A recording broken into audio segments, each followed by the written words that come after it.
Hello fellow geeks and welcome to cityofgeek.com presents a movie review. Today we're reviewing Hellboy 2019. So it's my birthday, that's good. And as I said, I just watched Hellboy and that's bad. And guys, my friends, I am profoundly disappointed in this movie. I wanted to like it so much. I came in with so many expectations. The trailers weren't wowing, but no, it's just trailers. It's kind of hard to sell, even if there are two previous films, along with a little bit of franchise, along with all the comics. But cutting together a film that can represent Hellboy, I understand can be an issue. So it wasn't wowed, but also expected to come in with Neil Marshall and have something that did become wowing, at least maybe interesting, maybe has some things that worked. But everything here just fell apart, and I'm just so let down that it really pains me to say this. Like I can't imagine last time I've been this disappointed coming out of a movie. There have been some recently that haven't quite worked, like coming into Glass after the previous 2 inches in that, being like, that wasn't good. Mary Poppins Returns could have been something better.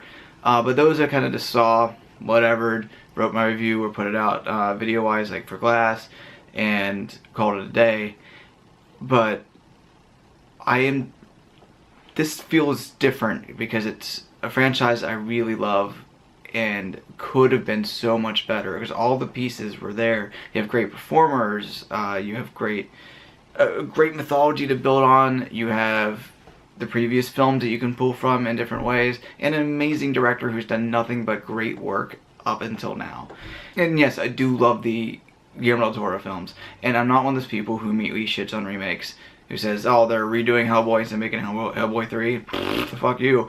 I'm not that person. Like I said, I came into this wanting to have a good time, putting those over to the side, saying it's a different franchise, different time, different focus, because we see in the trailers that it did focus in a different manner.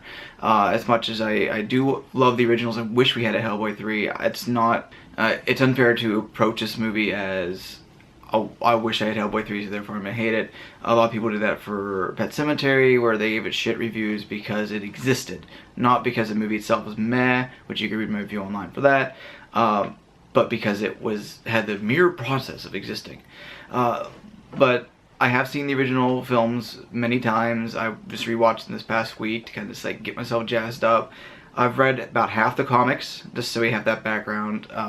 To a couple years after Hellboy 2 is where I'm at. I'm reading everything chronologically, Hellboy, BPRD, Lobster Johnson, some of the other side things, like the one-off comics. I'm reading through all those, so I do have that background. So my background isn't just the Del Toro films. So thus I'm not expecting just that in a different manner. For those who do need the initiation, Hellboy is the new chapter in the Hellboy series. This isn't a Hellboy 3, as I mentioned, coming from the 2004 and 2008 movies from Guillermo del Toro, but its own thing, directed by Neil Marshall.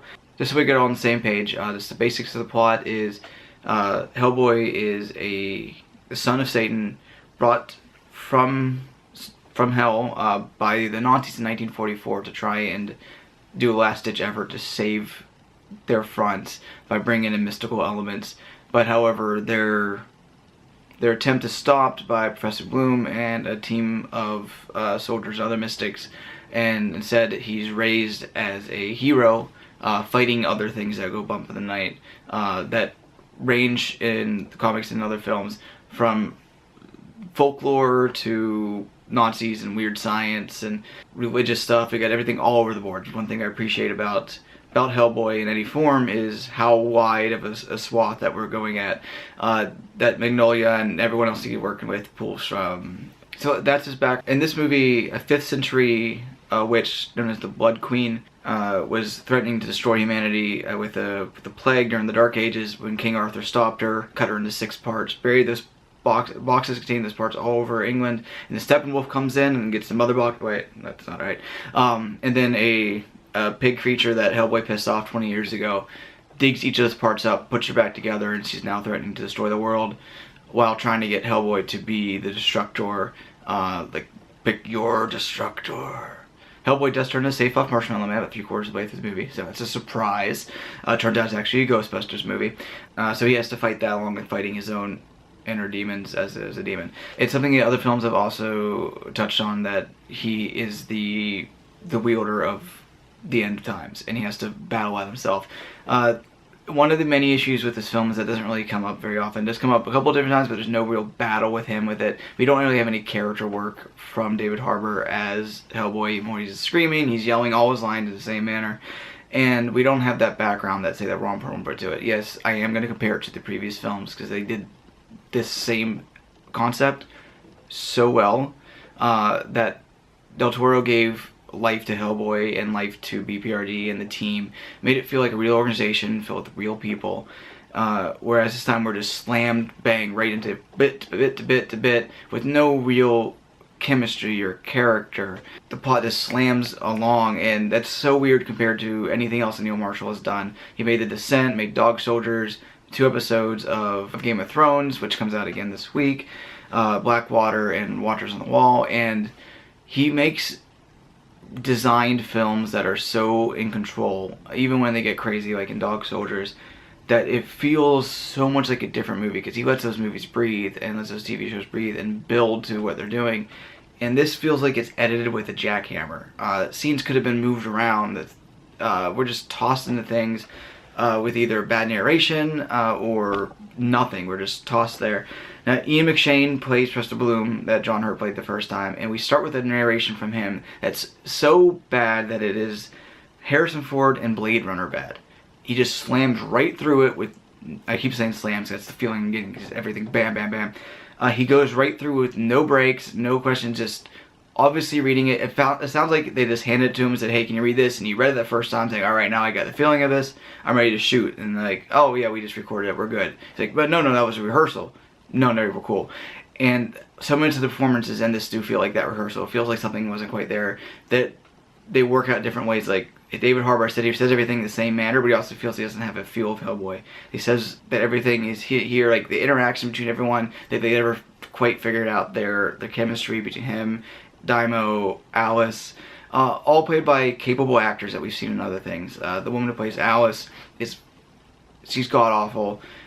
She was great in American Honey. I've seen her in a couple other things. She's usually pretty darn good, but here there's nothing there. Same thing with Daniel Day Kim as Daimo. He's just spitting out his lines, and I feel like these are takes that are just meant to stand in for the actual thing, and they went ahead and took what they had there.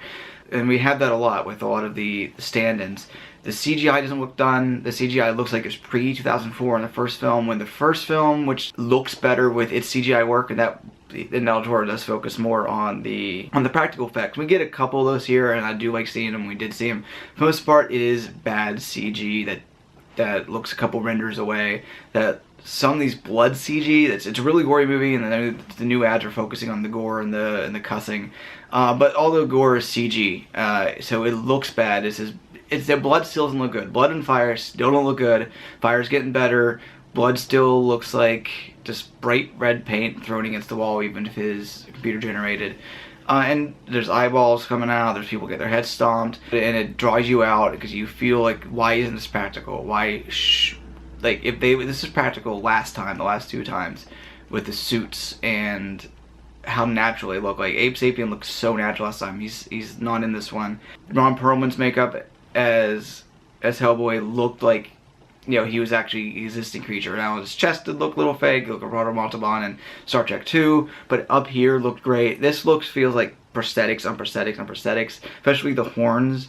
They look like they're just like attached, and you can see them bouncing around a couple times, which makes the whole thing feel it's like not done. Like the script is so bad. The lines don't feel right. They feel like they're the placement lines to get through the plot, and we can go back and finesse this. Ian McShane usually brings everything to the role, and he just seems like he's bored and doesn't want to be there. Just like the open narration, he just says his lines as quick as he can without any inflection. Just grumbles through to the next thing, grumbles through the next thing, grumbles through the next thing, and the whole movie just grumbles through to the next thing. Just going from bit to bit to bit. Baba Yaga pops up for a minute. But for a useless scene, there's a wild hunt portion that doesn't really amount to anything, with bad CG trolls or giants. if you want to see a better look at something like that, go watch Troll Hunter for 2004, which Del Toro was trying to remake for a while. I know that he has a TV show, which is unrelated. And the guy who made Troll Hunter is now making Scary Stories to Tell in the Dark with Guillermo del Toro. But this is a profound disappointment because this is a movie I really was looking forward to, that was coming out my birthday, and I was looking forward to loving it. I'm not a Hellboy purist, as I noted, and I was looking to give this its all, but unfortunately it just drags on. It's 2 hours long, and I was looking at my watch so many times thinking, how much longer is this thing? But even with that 2 hours, they're trying to shove so much in there, it never feels... It feels as 2 hours. It also runs through everything so quickly that's like, oh, we're here now. Oh, that's happening now. We're in London? We were just in the town. We're doing this? Okay. It's a mess of a movie. I feel like they're just putting it out now. So it came out a couple months ago, and then they delayed it to now, and now it's just dropped in the theaters between the big movies coming out, between Shazam and Avengers and Captain Marvel. We'll shove it out now, call it a day, write it off, and move on to other things. And it's a shame because this could have been something better. And as bad as I'm ripping on everyone else's fault, I really think it comes down to the script. They didn't have something good to work with. Maybe there's a lot of producer notes that they didn't understand their own property, because it doesn't really feel a Hellboy, even though they are taking a lot of stuff from all over the place. So if you're looking to see this weekend, I'm sorry, don't wait to DVD. Maybe you'll like it better than I did. So Hellboy, unfortunately, I'm gonna give a D. It's not quite F material. Some people are trying. Even the gore CG is still some gore. It is Hellboy, but this is nothing compared to the other movies. And we'll see you next time. Also coming out this week is Missing Link, so I'm gonna check that out. So we get 2 monster movies in a different way. So I'm looking forward to watching that. Maybe it'll be a better response than Force Avengers in 2 weeks, and Lolona next week. So thank you for watching, cityofgeek.com. So head over there if you're finding any other way. Like us on Facebook, like, comment, subscribe here, and we'll see you soon.